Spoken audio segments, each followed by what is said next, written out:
শীতের সকাল কিংবা যে কোনো সময় ভাপা পিঠা খেতে কিন্তু অনেক বেশি ভালো লাগে। সেই সাথে চলে এসেছে আমাদের বাসায় আমার ছোট বোন এবং আমার মা। তো ভাবলাম আজকে ভাপা পিঠা বানাই। সো হ্যালো এভরিওয়ান, আসসালামু আলাইকুম। কেমন আছেন সবাই? আশা করি সবাই অনেক অনেক ভালো আছেন এবং সুস্থ আছেন। সবার সুস্বাস্থ্য কামনা করছি। আমরা গ্রামের বাড়িতে এইভাবে ভাপা পিঠা বানাই। এই যে দেখেন, প্রথমে যেটা দিয়ে হচ্ছে আটা দিয়ে সুন্দর করে লেপে দিচ্ছি, তা না হলে ভাপ বের হলে কিন্তু পিঠা ভালো হবে না, সেই জন্য আর কি এই কাজটা করা। আর এই তো এখানে হচ্ছে পিঠা বানানোর সমস্ত কিছু প্রিপারেশন চলছে। এখানে হচ্ছে গুড় কাটা হচ্ছে।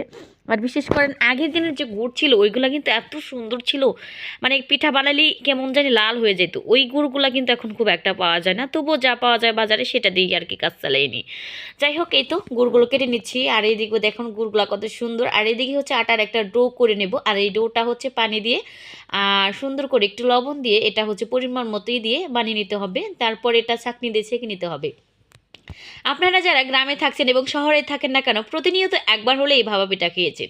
আর ভাপা পিঠা কিন্তু গরম গরম খেতে আমার কাছে অনেক বেশি ভালো লাগে। তারপরে বাসি হলে সেটা কিন্তু আবার যে দুধ দিয়ে ভিজিয়ে খেলে সেটাও অনেক বেশি মজা লাগে। যাই হোক, এই যেই দেখেন এইভাবে আমি ডোটা বানিয়ে সুন্দর করে এটা মানে চালিয়ে দিয়ে ছেঁকে নেব। বিশ্বাস করেন আমরা গ্রামের মানুষ এইভাবে সহজ সরলভাবে জীবনযাপন করে। আর প্রতিনিয়ত আমি তো পিঠার ব্লগ অনেক অনেক দিই। আপনারা শুধু বলেন গ্রামের ভাবে এত এত পিঠা বানাইতে পারে। হ্যাঁ ভাই, আমি পিঠা বানাইতেও পারি, খাইতেও পারি, এবং কি আমাদের বাসায় অতিথি আপ্যায়ন থেকে শুরু করে যারা আমাদের বাসায় আসে সবাইকেই আমি পিঠা বানিয়ে খাওয়াই।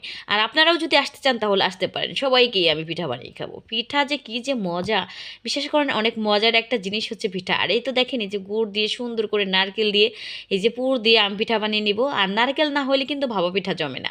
ভাপা পিঠা জমার জন্য কিন্তু নারকেলটা অনেক অনেক বেশি আকর্ষণ। আর এই যে দেখেন আমি নারকেল দিয়ে দিচ্ছি। তবে নারকেলের যেই লেভেলের দাম, সেই কারণে হচ্ছে নারকেল খুব একটা দিতে মন চায় না। তবে কি আর করার, টেস্টটা কিন্তু নারকেল হলে মন্দ হয় না, অনেক বেশি ভালো হয়। সেই জন্য হচ্ছে আমি নারকেলটা দেবই। তো নারকেল আমি বেশিরভাগ ফ্রিজে মানে কুড়িয়ে রাখি, কেননা ফ্রিজে রাখলে হয় কি, আমার বাসায় সবসময় থাকে, আমি কোনটা কখন কি প্রয়োজন সেই অনুযায়ী আমি আর কি দিয়ে নিই। যাই হোক, আপনারা তো যারা খান তারা তো নারকেল তো দেনই ভাপা পিঠায় নারকেল দিলে অনেক বেশি ঘ্রাণ আর এত সুন্দর একটা স্মেল বের হয়, যেটা আমার কাছে অনেক অনেক অনেক বেশি পছন্দের। সেই জন্য হচ্ছে আমি এইটা দিই। আর এই তো দেখেন, এই যে সুন্দর করে দিয়ে নিচ্ছি এইভাবে লেয়ার। আর এইভাবে লেয়ার দিয়ে কিন্তু ভাপা পিঠা বানানো যায়। আর ভাপা পিঠা খেতে সত্যি অনেক বেশি মজার। আর আমরা যারা গ্রামে থাকি তারা প্রতিনিয়ত এইভাবে বানিয়ে খায়। এইদিকে হচ্ছে আমি বানাইলাম, তারপরে আমার যা আছে সেও বানাচ্ছে, সবাই মিলেই আমরা বানাচ্ছি আর কি। আমারও বাবু আছে, ওরও বাবু আছে। যাই হোক, যার বাবু কান্না করে সে যখন সুযোগ পায় সবাই মিলে আর কি বানায়। এই তো বানিয়ে নিচ্ছি আর ও বানিয়ে দিচ্ছে। এইভাবে হচ্ছে আমরা আর কি বানাই।